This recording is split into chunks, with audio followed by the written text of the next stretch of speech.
lista, y quedaban unos bolsones escasamente importantes.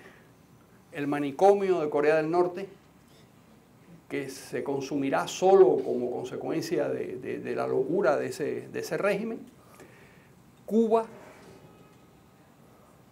y prácticamente nada más, porque Vietnam dejó de ser un país comunista para convertirse en una dictadura capitalista, otra cosa diferente, y también sin ninguna agresividad frente a los Estados Unidos. Dicho esto, los Estados Unidos lo que hacen es engavetar toda la estrategia defensiva frente a la Unión, a unos enemigos que ya no existen. Pero ¿qué sucede a principios de 1990? Que mi inevitable compatriota Fidel Castro, que es, como dicen los españoles que son muy retóricos, una persona inasequible al desaliento, empieza a reorganizar con los vestigios que quedan de la Guerra Fría, empieza a organizar algo en lo que pudiera sustentarse la lucha contra la economía de mercado, la libertad, la democracia. Y ese algo se fundamenta primero en el Foro de Sao Paulo. Convence a Lula da Silva y al Partido del Trabajo, que era muy radical en ese momento y que lo sigue siendo en muchos aspectos, de que hay que crear una familia política que recoja en América Latina los rescoldos todavía vivos de la lucha contra Estados Unidos y contra Occidente y contra la economía de mercado. Y se genera ese primer embrión de resistencia, que parece ser una cosa folclórica al principio, de unos tipos trasnochados que se reúnen a discutir cosas que ya no tienen ningún sentido porque el comunismo dejó de ser una opción seria para convertirse en algo poco importante. A mediados de la década, bueno, en 1992, como todos saben, aquí hay muchos amigos venezolanos, se produce el intento de golpe de Estado contra Carlos Andrés y aparece en escena el señor Chávez, con su cabecita llena de ideas muy vagas y muy confusas, pero todas nocivas, inyectadas por un señor llamado Norberto Ceresole, que era una mezcla de fascista, anti-occidental, anti-norteamericano, antisemita y, por supuesto, anti-libertades en todo sentido, que es el que le da sentido y forma en ese momento a esa cabecita loca y poco fértil, pero para cualquier semilla que le llegara de cualquier parte. 1995, este caballerito se aparece en Cuba. Los venezolanos castristas, con Rangel a la cabeza, le dicen al gobierno cubano que no le preste atención, que este es un fascista loco, con el que no hay que confiar. Pero Fidel se entrevista con él, porque Fidel estaba muy disgustado, porque Caldera había recibido a Jorge Mascanosa. De una venganza sencilla y política, él recibe a Hugo Chávez. Ahí hay un amor como de bolero. Son dos almas gemelas que se encuentran en la noche. Y empieza a funcionar una extraña relación entre estos dos tipos delirantes, que se parecen en no conocer el límite.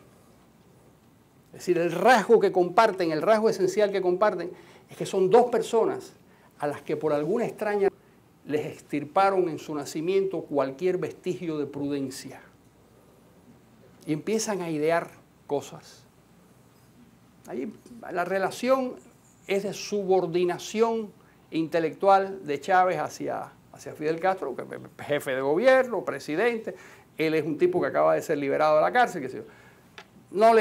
Ustedes conocen el cuento mejor que yo. Principios de 1999, Chávez ya es presidente de la República. Empieza a reformular el socialismo del siglo XXI. Salen del juego Ceresole y comparsa, y esas ideas, era la época en que todavía Chávez, que es un hombre que se enamora de las palabras, estaba fascinado con el libro verde de Gaddafi. Decía que era la llamada teoría, la tercera teoría universal, le llamaba el libro verde de Gaddafi, una cosa escrita por un señor camellero del desierto que no tiene la menor idea de lo que está hablando, pero que esas ideas eran suficientes para preñar la imaginación de Hugo Chávez. Eso es sustituido por una versión más elemental y más depurada del marxismo.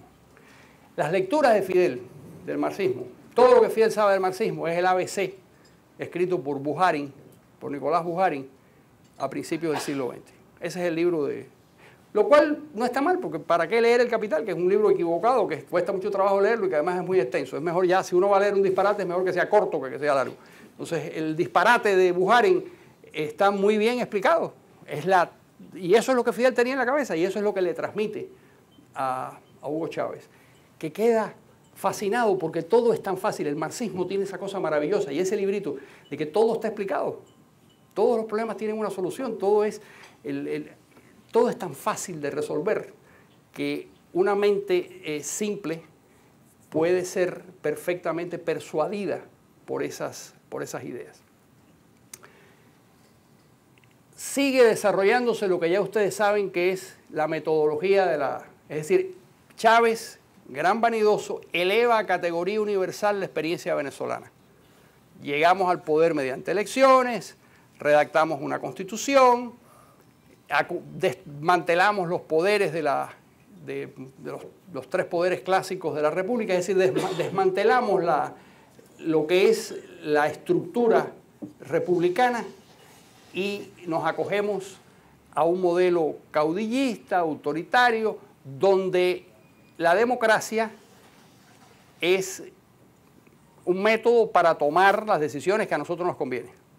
Y cuando no nos sale bien, pues adulteramos los resultados, porque tampoco es tan importante. El problema es seguir adelante con nuestro plan.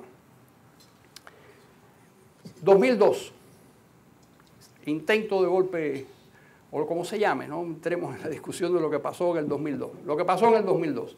La consecuencia de abril del 2002 es el estrechamiento de las relaciones entre Chávez y Fidel Castro a unos extremos que no estaban previstos. Ahí es donde Chávez se convence de que tiene que colocarse bajo la autoridad y el control de la seguridad del Estado cubano, que tiene que convertirse en un instrumento, porque es la única manera que tiene de salvar su régimen. El gobierno cubano le va a construir la jaula para que él pueda manejar al país durante el tiempo que le dé la gana. Y además van a salir, y esta es la parte fascinante, si no fuera tan dolorosa, de la reunión de estos dos señores.